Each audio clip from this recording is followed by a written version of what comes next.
What's going on, everybody? We're back here today with another fantasy football video. Today we're going to be doing the week 1 recap of the NFL so far. And if you guys enjoyed this video, please do leave a like, comment, subscribe. And let's get into it. Let's kick off with opening day, Bills at the Rams. This was a pretty defensively heavy game, especially in the first half. Josh Allen threw 2 in toes. Matthew Stafford threw 3 in toes. I believe both of the running backs, Zach Moss and James Cook, fumbled. Yeah. And no one from the Rams really lost the ball in the fumbles, but Matthew Stafford had a pretty terrible game. 29 out of 41. They were down. Well, they were tied going to half, and then once we got into the third quarter, Josh Allen just went off. He did Josh Allen things. Throwing for 297 yards, 3 TDs, ran for 56 yards and a TD too, so he had a hell of a fantasy game. Devin Singletary rushed it 8 times for 48 yards. Did he catch? And he had 2 catches for 14 yards.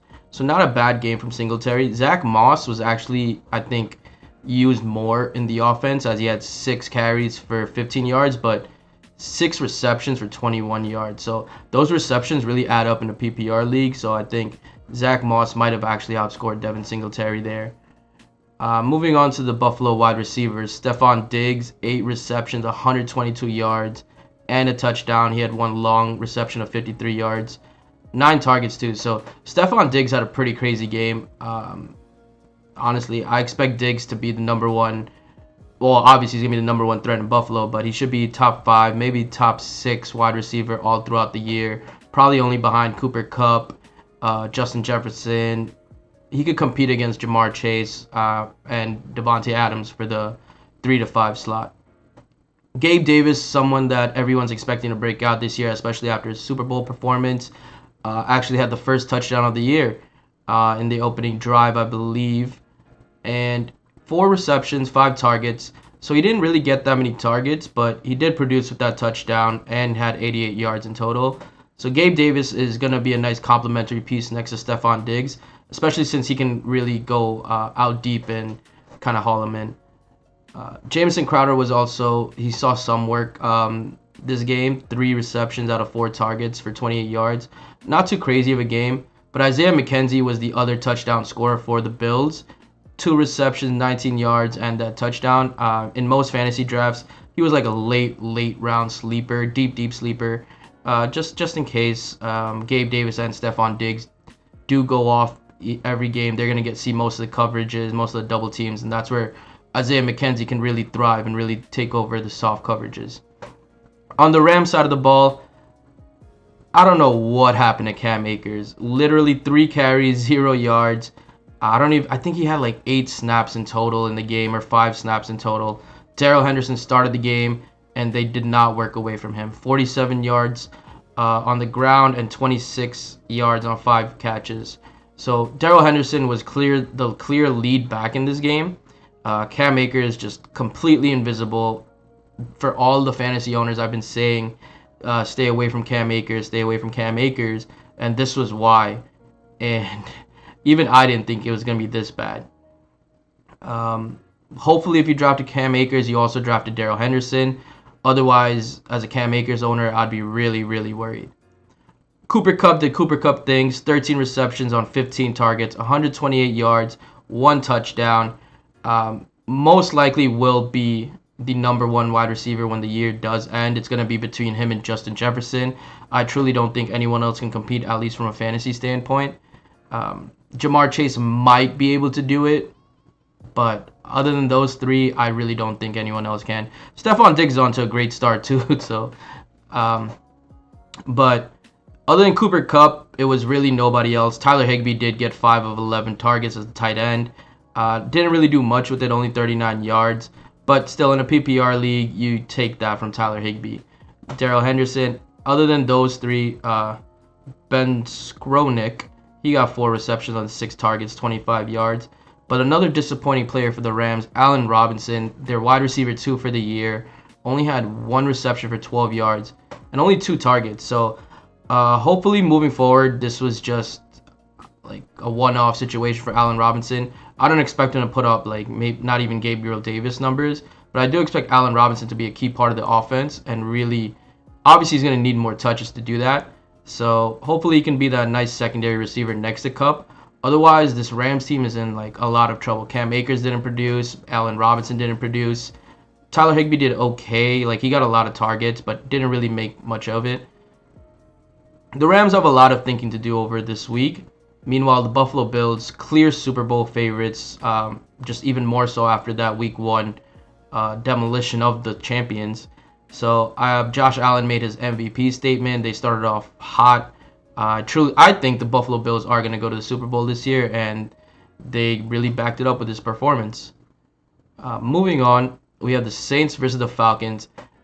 This was like down to the wire. Atlanta missed a field goal kick, I believe, and that's what really allowed Jameis Winston and the Saints to get away with it. But Alvin Kamara was kind of disappointing in this game. 9 carries, 39 yards. Only had a long rush of 15. And then only 3 receptions on 4 targets for 7 yards. So Alvin Kamara didn't really produce as you would like in this game. Taysom Hill, who just seems to never go away, had 4 carries for 81 yards and a touchdown. Had that long 57-yard rush. And I think he also caught he caught 1 pass for 2 yards. But Taysom Hill has always been the bane of every Kamara owner's existence. Mark Ingram, who pairs really well with Kamara, only had 4 carries for 22 yards, so it's not much. And Jameis Winston threw in 2 rushes for 9 yards. But the go-to receiver for the Saints was Jarvis Landry, at least in just throughout the game. But Michael Thomas kind of was that go-to receiver throughout the second half of the game, throughout the closing moments, you'd say. But Jarvis Landry, 7 reception on 9 targets, 114 yards. Had a long catch of 40 yards too. So Jarvis Landry was put in a good position next to Michael Thomas. Obviously, Michael Thomas, who also had 5 receptions, 57 yards, but 2 touchdowns on 8 targets, did pretty damn good. But Jarvis Landry is going to be a nice compliment next to Michael Thomas. I still expect Michael Thomas, just because he's Michael Thomas, to draw a lot of the double teams and the safeties coming over. So Jarvis Landry might find himself open a lot more often than not. So I really like Jarvis Landry as a wide receiver too, maybe as a low-end flex play this year, depending on matchups and obviously your team. Chris Olave, not a bad start to his rookie campaign. 3 receptions on 3 targets for 41 yards. Jawan Johnson also had 2 receptions out of 5 targets for 43 yards. The Saints kind of struggled out of the gate. I think they were down 7-16 at half. And the second half is really where they kind of took off. Michael Thomas got involved. Jarvis Landry got more involved. And that's where they really began to mount that comeback and eventually win. The Falcons, on the other side, Marcus Mariota wasn't that bad as the starting quarterback. He didn't throw any touchdowns or interceptions. Mark Ingram also fumbled the ball, and so did Mariota. He fumbled it twice, but only lost it once. Mariota wasn't that bad. 215 yards, but he also ran the ball 12 times for 72 yards and a touchdown, which is big. If Mariota can constantly be that rushing threat, it's really going to open up the defense for Cordarrelle Patterson, which it seemed to do on 22 carries, 120 yards. Just because you have to respect the RPO. It's also going to open up the receiving game for the wide receivers, play action, triple read option. It's just a lot of opportunities when Mariota's doing well on the ground. But yeah, moving on to Cordarrelle Patterson, 22 carries, 120 yards, and a touchdown. He had 3 receptions out of 5 targets for 16 yards. So Cordarrelle Patterson did pretty good for the Falcons. I know a lot of people expected Algier to kind of cut into those minutes. But I think he didn't even play. He was a healthy scratch this game. So it seems, at least for now, Cordarrelle Patterson got that running back, lead back position kind of locked down. Obviously, he's going to have to split some carries with Marcus Mariota, it seems. But I'd feel safe starting Cordarrelle Patterson every week now, really. Especially if he can get 22 carries a game. It's a pretty good play. Moving on to the receivers, Drake London, 5 receptions out of 7 targets for 74 yards. Pretty decent rookie campaign, beginning of the rookie campaign for Drake London. Olamide Zaccheaus, 4 receptions on 4 targets, 49 yards. Kadrell Hodge, 3 receptions for 38. And then we have Kyle Pitts. Really disappointed this game. 2 receptions on 7 targets for only 19 yards. Wasn't much of a factor on the offensive end. Obviously, there was some catches where he could have made, some catches that weren't close at all. But a lot of people spent their second or third round pick on Kyle Pitts. Like, if you got lucky, maybe you got him in the early fourth. But most people spent their third round, I would say, on Kyle Pitts. And having your third round player only give you 1.9 points in a standard league or 3.9 points in a PPR league, that kind of hurts a lot. So Kyle Pitts, I expect to have a monster year, and obviously he's going to have to bounce back from this game, but it was a rough start for him this week. Let's move on to 49ers versus Chicago Bears. Now, this one was pretty ugly game. The weather was atrocious. I believe it was raining crazy. I think if you watched like the pregame, you saw them like shoveling out like flood-looking water. So it was a crazy game. Trey Lance, 164 yards in the air and 1 in tow. Did he fumble the ball? He did fumble it, but they didn't lose it, so that's good. But he did also rush for 13 yards, 13 carries, 54 yards. And the big story in this game is Elijah Mitchell, their lead back, got injured. Before he got injured, 6 carries on 41 yards, 6.8 yards per carry, which is pretty good. And San Francisco's a heavy run team, power run team. So obviously Elijah Mitchell is going to get his. But now with him injured, Jeff Wilson obviously is going to step up next. He also got 9 carries and 22 yards. But he didn't really produce 2.4 yards. I expect more of Deebo Samuel to get like those big rushing plays again like he did last year. He had 8 carries, 52 yards, and a rushing touchdown. So Deebo Samuel kind of did what Deebo Samuel does. But Deebo on the receiving end didn't really produce at all. 2 receptions for 14 yards. But he had 8 targets. So it was just like a lot of missed opportunities here for Deebo. He could have had a crazy game. Jeff Wilson also had 2 receptions for 8 yards. Brandon Ayuk, a lot of people expect him to break out this year. 2 receptions for 40 yards. Not great. Obviously, you want to see the targets and receptions up for all of these guys. But again, Trey Lance only completed 13 passes. Mostly probably likely due to the weather. Deebo also lost a fumble. So it could have been a great game for Deebo, obviously, if the weather was a little bit better. And I think Elijah Mitchell is expected to miss a couple of weeks now. So that's going to be someone you really have to keep an eye on, especially if he's on your team. I would definitely expect Jeff Wilson to be a popular addition in the waiver wire this week. But other than that, whereas Jawan Jennings also had 62 yards leading the team. So that's a big one. He got 6 targets, second most on the team. So that could be a big factor going into the next week. Moving on to Chicago. Justin Fields threw for 121 yards, 2 TDs, and an into. Not a bad game for Fields, especially when you consider the weather. But he also ran it for 28 yards on the ground. This game was just a mess, all because of the weather, everything going on. David Montgomery ran it 17 times, only produced 26 yards. He did get 3 receptions for 24 yards. And Khalil Herbert got 9 carries for 45 yards on a TD. So he was the main benefactor in the run game. And Dante Pettis, he had this wide open 51-yard bomb from Justin Fields. Just completely open. I don't think I saw anyone near him. And that was most of where his points came from. I wouldn't look too much into this. Obviously, this is just a 1 target, 1 reception kind of play. Their go-to guy is Darnell Mooney, who had a terrible game. 1 reception, 8 yards, 3 targets. Their tight end, Cole Kmet, 0 receptions on 0 targets. It was tough in this game. St. Brown also got the second TD for the Bears on an 18-yard catch. Byron Pringle, a lot of people expect him to get some work in. Just 1 catch for 22 yards.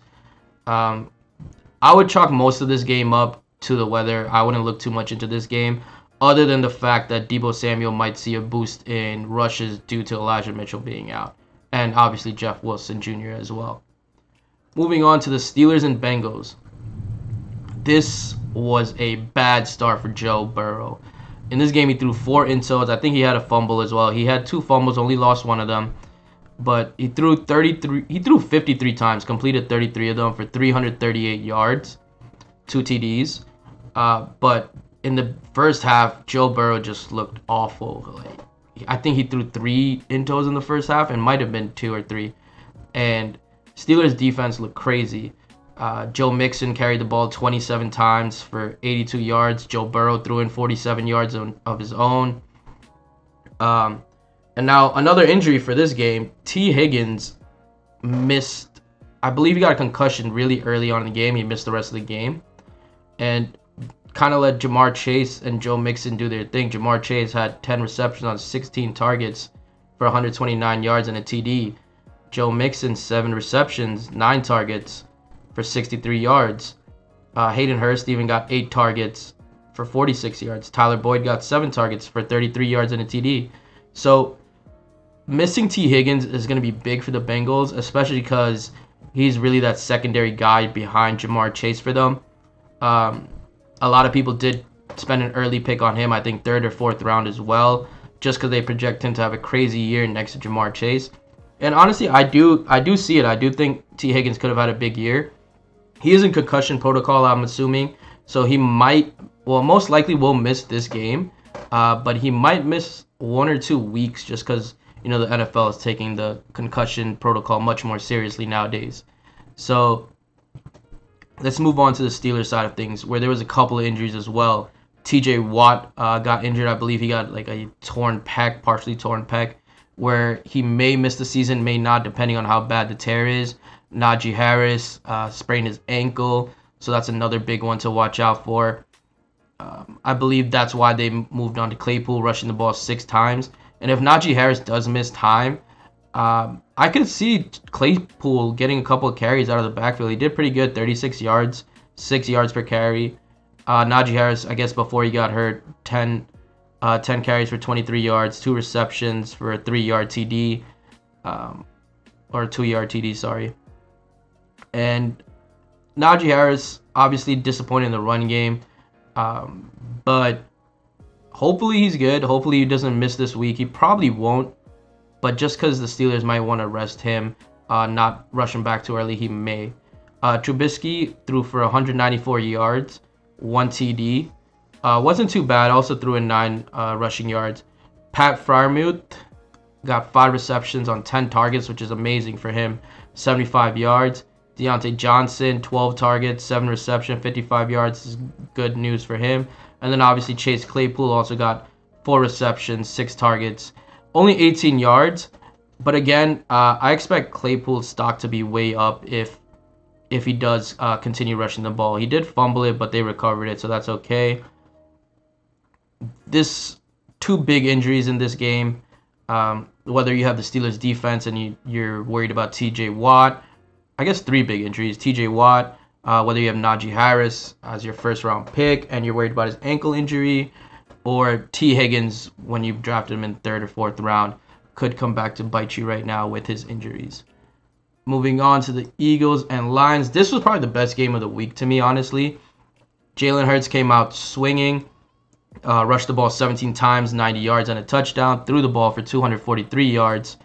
Miles Sanders also got a touchdown today. Actually, 4 Eagles running backs got touchdowns, so that's pretty impressive. But Miles Sanders ran for 96 yards, Gainwell for 20, Boston Scott for 10. A.J. Brown feasted, 155 yards, 10 receptions on 13 targets. Goddard had 3 receptions on 4 targets for 60 yards. Gainwell, 2 out of 4 for 12. And Miles Sanders threw in 2 for 9 as well. A.J. Brown clearly is going to be a big part of the receiving part of the option for the Eagles. And Dallas Goedert is also a pretty good vertical threat. This is definitely going to be the dynamic 1 and 2 for this team. Devontae Smith, the wide receiver 2, got 0 receptions on 4 targets. So that's really worrisome if you have him.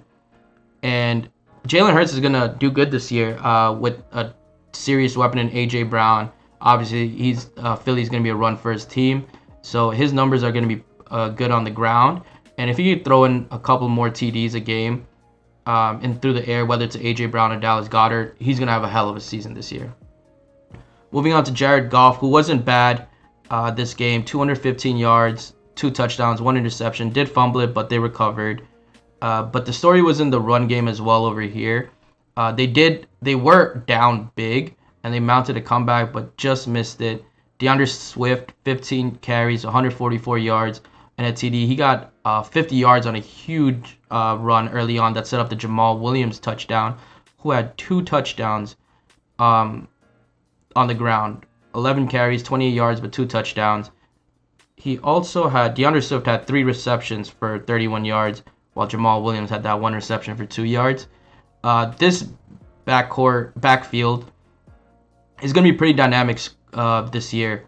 DeAndre Swift did a lot of the work. Jamal Williams did vulture 2 TDs, I guess you could call it, but I could see a world where they both are pretty viable fantasy options. DeAndre Swift obviously is a must start every week, and Jamal Williams could be a shaky flex play depending on how good you're feeling. Amon-Ra St. Brown, a lot of people expect him to break out, me especially. 8 receptions, 12 targets, 64 yards, and a TD. Great game for him, continuing just where he left off.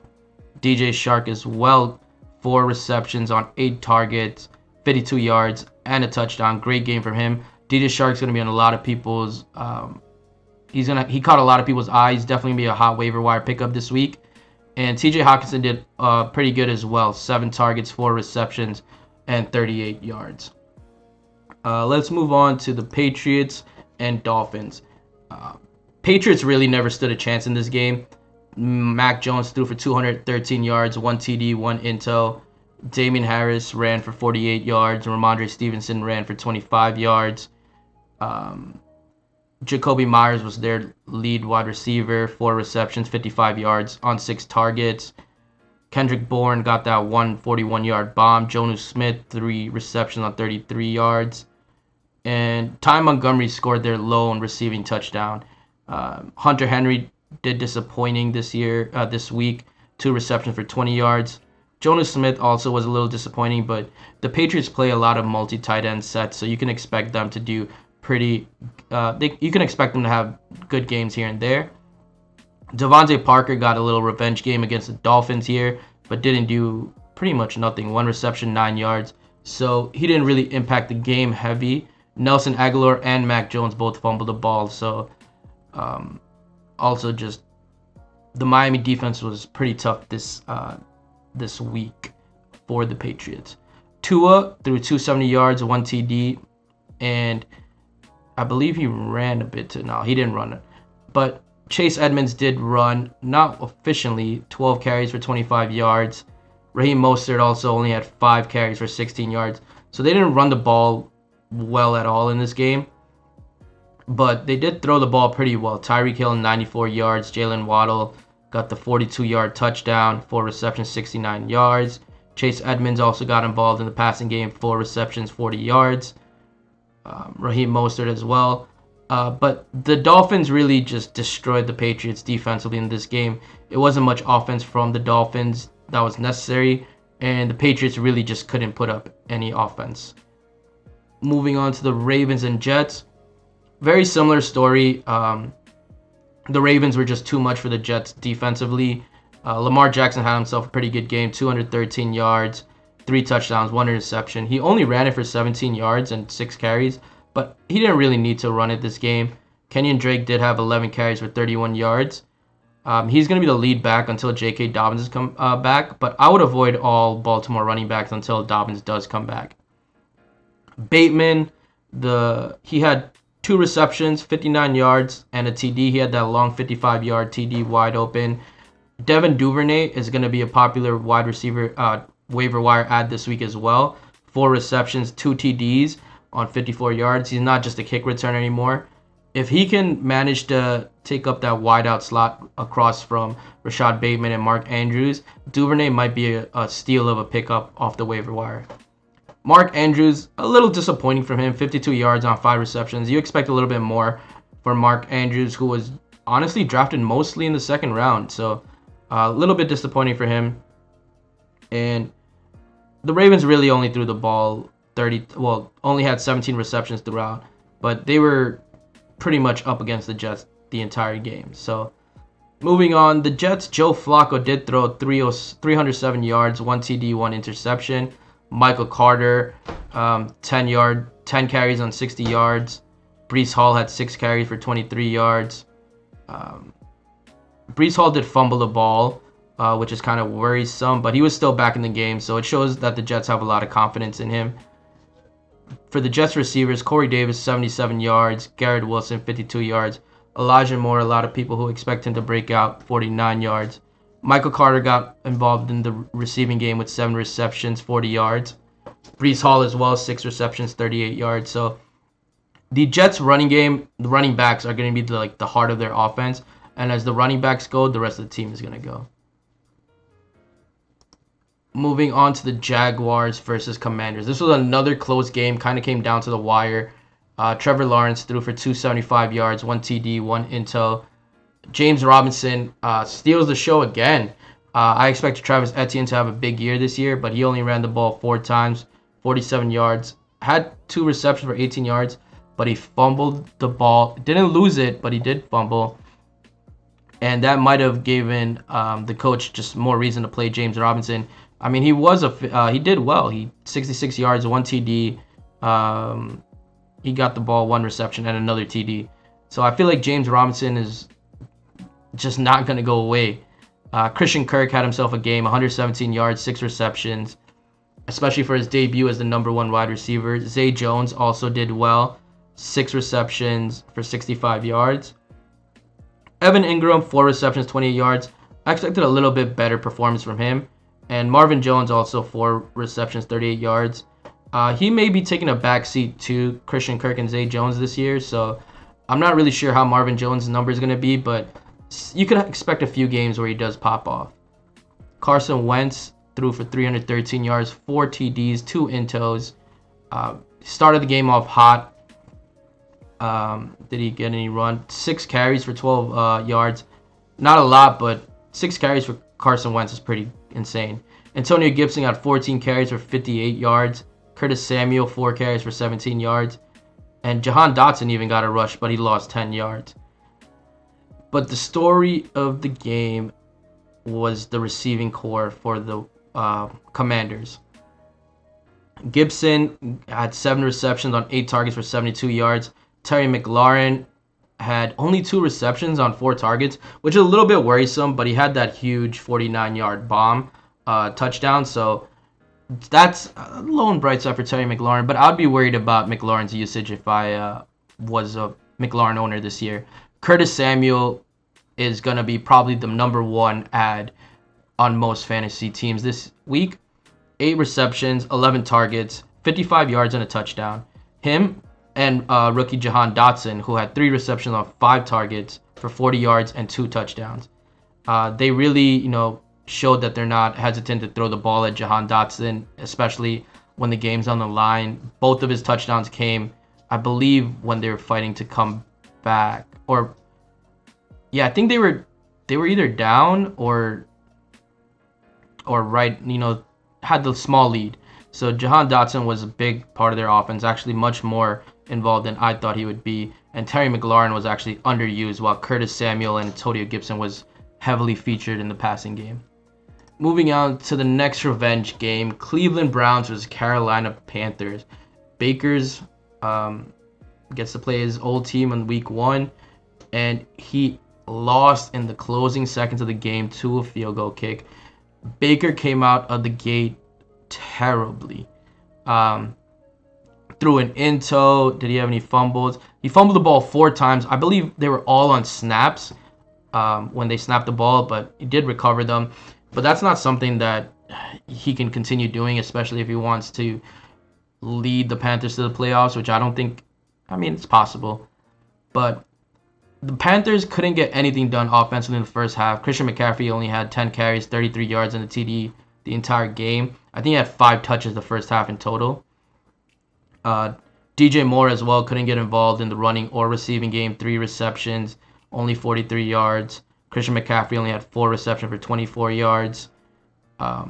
Robbie Anderson did catch a huge 75-yard bomb from Baker Mayfield that got them closer and closer, but eventually wasn't enough.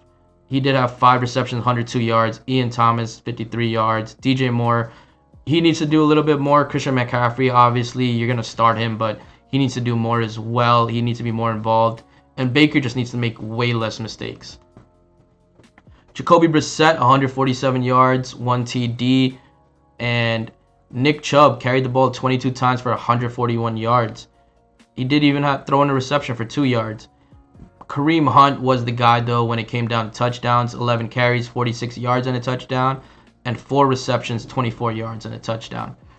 Obviously, as a Nick Chubb owner, you hate to see this, but Kareem Hunt is a dynamic running back. He did request a trade, and if he does get traded and he ends up being the RB1 for a team, I'm not even sure which team he could be an RB1 for at this point, but he's going to be a hell of a steal of a draft if he does get traded. In terms of receivers, Amari Cooper was disappointing. 3 receptions, 17 yards. I don't really like the fit of Amari Cooper on this team. Njoku's another one. 1 reception, 7 yards. A lot of people expect him to break out this year as a tight end. Didn't get the opportunity to. Donovan Peoples-Jones, 6 receptions on 11 targets. So clearly he's Jacoby Brissett's guy so far into the season. And he also got 60 yards. Moving on to the Colts and Texans. The first tie of the season in Week 1. Matt Ryan's debut with the team, 352 yards, 1 TD, 1 intel. Jonathan Taylor feasted 31 carries, 161 yards, and a TD. Matt Ryan even ran the ball 4 times for 12 yards. Naheem Hines 3 times for 4 yards. And Michael Pittman Jr., 9 receptions, 13 targets, 121 yards, and a TD. He's going to have a crazy season this year. He's good out of the slot. He's good out wide. He's good in the red zone. He literally has all the factors to be a top 5, top 10 wide receiver this year. And Matt Ryan has never had a wide receiver 1. Well, I don't know about never, but in the last 8 years or so, Matt Ryan has never had a wide receiver that wasn't in the top 12, I believe. And that's going to be Michael Pittman Jr. this year. So big year from him, I'm expecting. Naheem Hines also got involved in the passing game, which they said they were going to do. 6 receptions for 50 yards. Ashton Dolan got a lot of targets as well. 6 targets, 46 yards, 3 receptions. Paris Campbell didn't do as much as you would expect playing next to Michael Pittman. And Mo Ali Cox as well only had 26 yards on 2 receptions. Jonathan Taylor also got 4 receptions, 14 yards. Moving on to the Houston Texans. Davis Mills actually wasn't bad. 240 yards, 2 touchdowns. I expected, obviously, the Colts to win this game, so that was a surprise. Dameon Pierce carried the ball 11 times for 33 yards. Rex Burkhead carried the ball 14 times for 40 yards. And the offense, O.J. Howard, and he got 2 receptions, 2 touchdowns, and 38 yards. That's kind of what O.J. Howard was owners always expected him to do, be a threat in the red zone. He never really wound up being that guy on most teams. And maybe with the Texans and Davis Mills, he can be that reliable red zone target. Brandon Cooks did his usual, 7 receptions, 82 yards on 12 targets. He's going to see a lot of the target share on the Texans. Wide receivers like Nico Collins might be able to take some of that target share as the year progresses. But until then, I expect this just to be the Brandon Cooks show and Dameon Pierce, Rex Burkhead show. Moving on to the Giants versus Titans.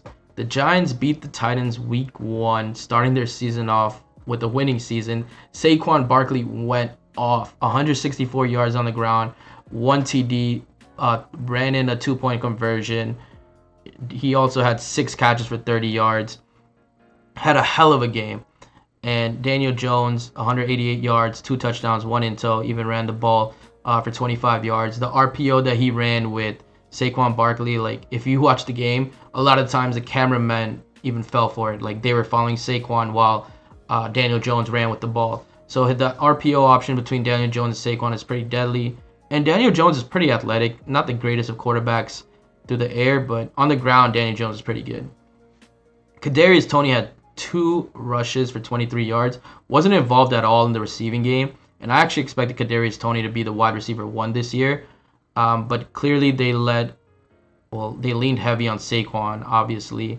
But Richie James got the most targets on the team other than Saquon. 5 receptions, 59 yards. Sterling Shepard caught a bomb, 71 yards, 1 touchdown. So Sterling Shepard also got involved. Kenny Galladay, who I think is pretty droppable in most leagues. I don't think he can do it anymore, honestly. He's too slow. Maybe if he moves to tight end, I think Kenny Galladay might be able to do something. But as a wide receiver, I don't think he has it in him anymore. Titans, Ryan Tannehill, 266 yards and 2 touchdowns.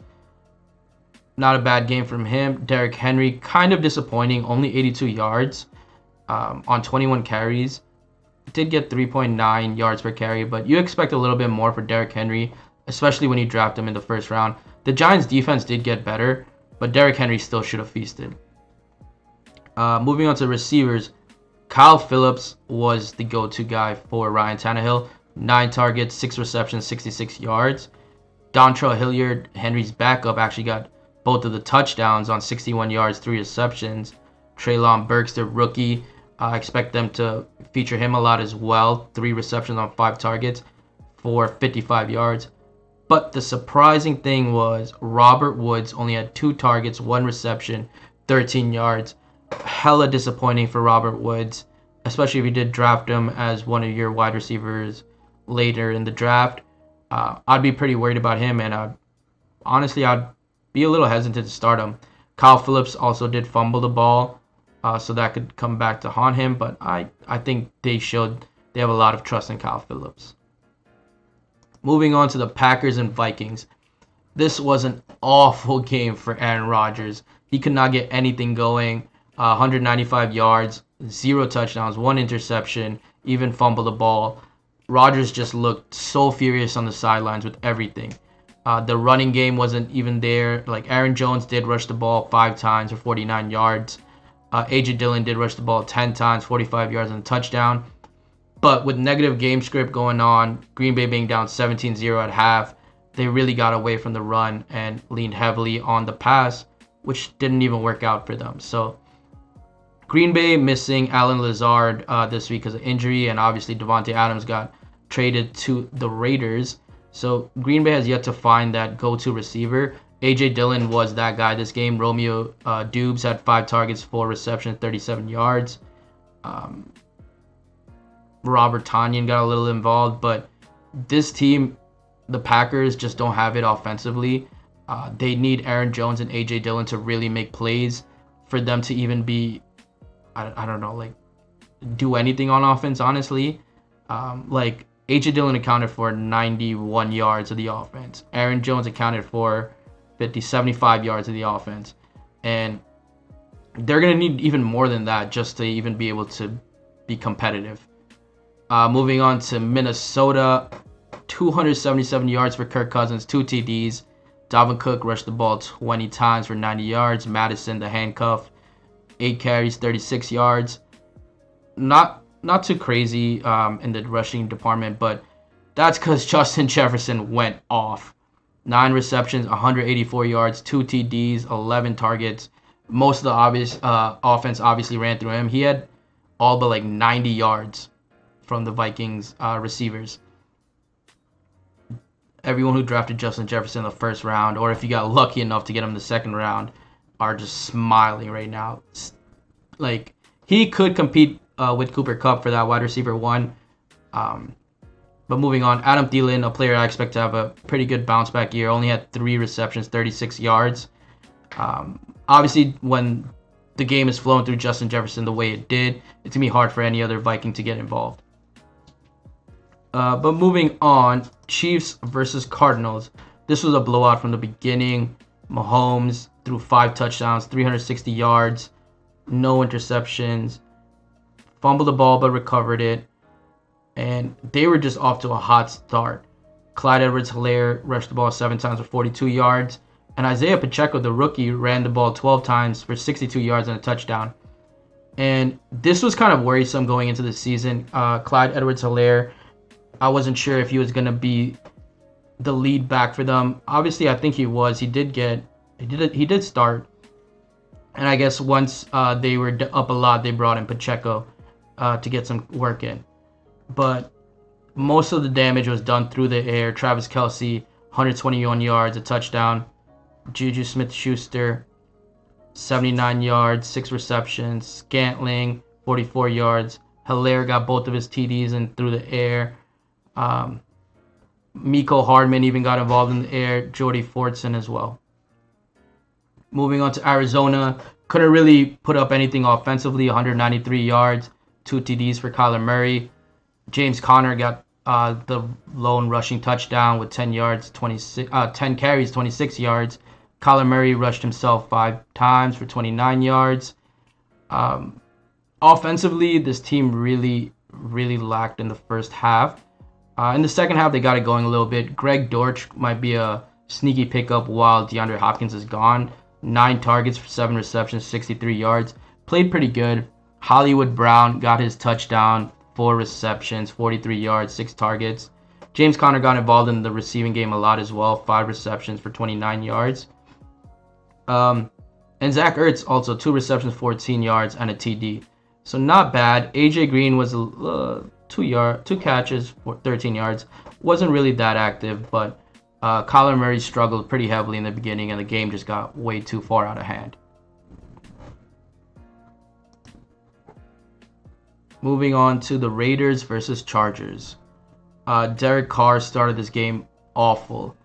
He had 3 intos. I think he fumbled it twice, but he recovered them both as well. But it was a rough game for him, the rough first half for him. And 295 yards. He did okay in the second half later on when he really got involved with Devontae Adams, but the first half was abysmal. Josh Jacobs ran it for 57 yards. He was also kind of disappearing act once the game script went against him. But moving on to the receivers, Devontae Adams really shined in this game. 10 receptions, 141 yards, 1 touchdown, and 17 targets. So clearly Devontae Adams is going to be the featured part of this offense, as we all expected. Darren Waller also got involved, 4 receptions, 6 targets, 79 yards. Brandon Bolden, the backup running back, even got a touchdown, 21 yards, 1 touchdown, 2 catches. Hunter Renfrow was pretty disappointing in this one. 3 receptions, 21 yards, 6 targets. A lot of people expected, with a lot of the defenses focusing on Devontae Adams and Darren Waller, that Renfrow might be able to take advantage of the softer coverage, especially playing out of the slot. He just didn't seem to do so in this game. Hopefully in future games he does. Moving on to Justin Herbert, 279 yards, 3 touchdowns, and it's a pretty solid game for Herbert. Eckler was disappointing though, 36 yards only on 14 carries. Sony Michel had 7 carries for 12 yards. So the running game really wasn't present in this one either. But the big story here is Keenan Allen's injury. He's probably going to miss a few weeks. And Mike Williams played pretty bad this game too. 2 receptions for only 10 yards. Herbert does spread the ball around. Some players like Joshua Palmer, DeAndre Carter, who stepped up this time, Gerald Everett, McKitty, Joshua Kelly, all these guys, even Eckler should take a huge part. Well, not a huge part. Should get a little boost in receiving production, especially with Keenan Allen gone. He gets a lot of targets throughout the year. But Mike Williams is also going to have to play better. Keenan Allen's injury is something to look out for in the coming weeks. And I'd be not worried if I had Eckler, but they didn't use Eckler to the best of his ability this week. So that's another thing to look out for. Hopefully next week he does really pop off. Moving on to the Bucs versus the Cowboys. Another injury in the game.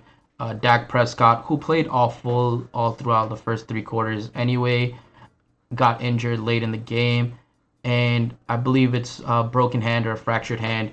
And I think he's coming back week 9 or 8. But that's a big loss for the Cowboys, especially when their offense really was not producing against the Buccaneers. Zeke only had 52 yards on the ground. Tony Pollard only had 8 yards on the ground. In the air, CD Lamb had 11 targets, only brought in 2 of them for 29 yards. So he was really disappointing, especially for owners who drafted him in the second round. Dalton Schultz had 7 catches for 62 yards. Probably the lone bright spot for the team. Noah Brown, 5 receptions, 68 yards. He did pretty good. Tony Pollard wasn't as used in the receiving game as they said they would. But I'd be heavily worried. Well, obviously, if you're a Dak Prescott owner, you have to look elsewhere for a quarterback. But also, if you're a CD Lamb owner, I'd be worried. If you're a Dalton Schultz owner, I'd be worried. Zeke as well, just because if they don't respect Cooper Rush's throwing game, they're just gonna load the box, and it's gonna be harder for Zeke to run. Overall, very concerning if you have any Dallas Cowboys player. Tom Brady had a pretty bad game as well. I mean, he had a great NFL game, but a pretty bad fantasy game. 212 yards, 1 touchdown, 1 interception. Leonard Fournette had 21 carries for 127 yards and 2 receptions for 10 yards. So he did his thing. Julio Jones even got in on the rushing action, two rushes for 17 yards. But Julio kind of looked like his former self. 3 receptions, 69 yards. Mike Evans had 5 receptions, 71 yards, and a TD. Godwin, who just came back from injury, got injured again. So he's going to miss a couple of weeks. So that's something to look out for as well. Expect Julio to see an uptick in targets. Mike Evans as well, obviously. And Leonard Fournette on the checkdowns. The last game of the week, the last revenge game, Russell Wilson comes back to Seattle and loses. Wilson threw for 340 yards, 1 touchdown. But the offense really couldn't get going that well. I mean, Javonte Williams did look good on his rushing, 43 yards on 7 carries. He also had 11 receptions, which is going to be a crazy amount, crazy amount in PPR leagues for 65 yards. So that really holds well for Javonte Williams owners. He did fumble in the goal line where they lost it. So did Melvin Gordon as well, who ran for 58 yards on 12 carries.